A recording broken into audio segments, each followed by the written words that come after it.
ഉരുൾപൊട്ടൽ ദുരന്തമുണ്ടായ വയനാടിന് ഒടുവിൽ കേന്ദ്ര സഹായം 260 കോടി രൂപ അനുവദിച്ചു. കേന്ദ്ര ആഭ്യന്തരമന്ത്രി അമിത് ഷായുടെ അധ്യക്ഷതയിൽ ചേർന്ന ഹൈ ലെവൽ കമ്മിറ്റിയാണ് പണം അനുവദിച്ചത്.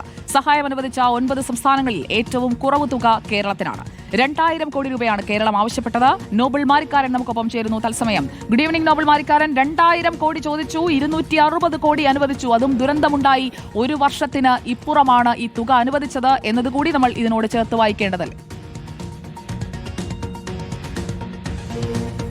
സുജയ, തീർച്ചയായും കേരളത്തോട് ഒരു അവഗണന ഉണ്ടായിട്ടുണ്ട് എന്ന കാര്യത്തിൽ യാതൊരു സംശയമില്ല. കാരണം മുണ്ടക്കൈ ചുരൽമല ദുരന്തം ഉണ്ടായതിനു പിന്നാലെ വിശദമായ റിപ്പോർട്ട് കേന്ദ്ര സർക്കാരിന് കേരളം കൈമാറിയതാണ്. മുഖ്യമന്ത്രി പിണറായി വിജയൻ, മന്ത്രിമാർ അടക്കമുള്ളവർ നിരന്തരം കേന്ദ്ര സർക്കാരുമായി ചർച്ചകൾ ഈ വിഷയത്തിൽ നടത്തിയതാണ്. പക്ഷേ കേന്ദ്രം വേണ്ട രീതിയിൽ ഈ വിഷയത്തിൽ കഞ്ഞിട്ടില്ല എന്ന് വ്യക്തമാക്കുന്നതാണ് ഇപ്പോഴത്തെ ഈ സാമ്പത്തിക സഹായം. ഇത് ആദ്യമായാണ് ഒരു സാമ്പത്തിക സഹായം എന്ന നിലയിൽ വയനാടിന് പണം ലഭിക്കുന്നത്. നേരത്തെ വായ്പയായി സഹായം ലഭിച്ചിരുന്നു. പക്ഷേ സാമ്പത്തിക സഹായം എന്ന നിലയിൽ തന്നെ ആദ്യമായി ലഭിക്കുന്ന പണമാണ് 260 കോടി രൂപ മാത്രം. അതായത് 2000-ലധികം കോടി ചോദിച്ചെടുത്ത് 260 കോടി മാത്രമാണ് ഇപ്പോൾ ലഭിച്ചിരിക്കുന്നത്. അതേസമയം അസാമിനാകണമെങ്കിൽ ഇതിനേക്കാൾ കൂടുതൽ വാരിക്കോരി കൊടുക്കുന്ന സാഹചര്യം ഉണ്ടാവുകയും ചെയ്തിട്ടുണ്ട്. അസാമിൽ 1270 കോടി രൂപയാണ് അസാമിന് ഇപ്പോൾ നൽകിയിരിക്കുന്നത്. അപ്പോൾ കേരളത്തെ വെച്ച് നോക്കുമ്പോൾ വളരെ തുച്ഛമായ തുക മാത്രമാണ് കേരളത്തിന് ലഭിച്ചിട്ടുള്ളത് എന്ന കാര്യത്തിൽ യാതൊരു സംശയവുമില്ല. മൊത്തം 9 സംസ്ഥാനങ്ങളായി 4645 കോടി രൂപയാണ് കേന്ദ്ര ആഭ്യന്തരമന്ത്രി അമിത്ഷായുടെ അധ്യക്ഷതയിൽ നടന്ന ഉന്നതതല സമിതി യോഗത്തിൽ ഇന്നിപ്പോൾ പാസ്സാക്കിയിരിക്കുന്ന ദുരിതാശ്വാസ നിധിയിൽ നിന്ന്, ദേശീയ ദുരിതാശ്വാസ നിധിയിൽ നിന്നാണ് ഇപ്പോൾ ഈ പണം നൽകാനുള്ള തീരുമാനവും എന്താണെങ്കിലും എടുത്തിരിക്കുന്നത്. കേരളം ആവശ്യപ്പെട്ടതുപോലുള്ള തുക കിട്ടാത്തത് എന്താണെങ്കിലും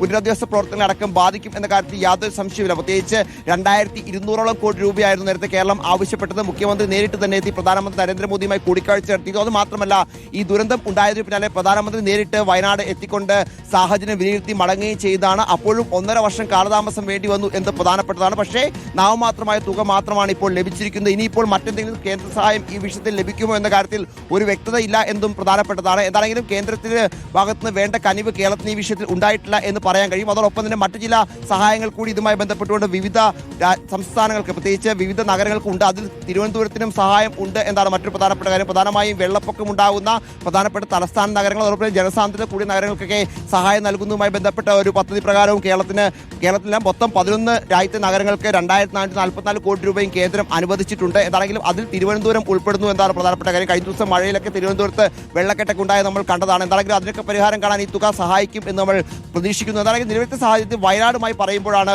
വലിയ നിരാശാജനകമായൊരു പ്രഖ്യാപനം എന്ന തരത്തിൽ ഇതിനെ വ്യാഖ്യാനിക്കേണ്ടി വരുന്ന കാര്യത്തിൽ യാതൊരു സംശയമില്ല. കാരണം നേരത്തെ കേരള ഹൗസിൽ മുഖ്യമന്ത്രി എത്തിക്കൊണ്ട് ധനമന്ത്രിയുമായി കൂടിക്കാഴ്ച നടത്തുകയും പ്രഭാത വിരുന്നൊക്കെ നൽകുകയൊക്കെ ചെയ്താണ്. അതോടൊപ്പം തന്നെ ഞാൻ സൂചിപ്പിച്ച പോലെ പ്രധാനമന്ത്രി നേരിൽ കാണുകയൊക്കെ ചെയ്താണ്. പക്ഷേ അത്തരത്തിലുള്ള കൂടിക്കാഴ്ചകളൊക്കെ ഉണ്ടായിട്ടും 260 കോടി എന്ന നാമമാത്രമായ തുകയിലേക്ക് ഈ സഹായം ഒതുങ്ങി എന്നത് വലിയ തരത്തിൽ പുനരധിവാസ പ്രവർത്തനം അടക്കം ബാധിക്കും എന്ന കാര്യത്തിൽ യാതൊരു സംശയവുമില്ല. സുജയ, വിവരങ്ങൾ നൽകിയത് നോബിൾ മാരിക്കാരനാണ്. അങ്ങനെ വയനാടിന് കേന്ദ്ര സഹായം ഒടുവിൽ എത്തുകയാണ്.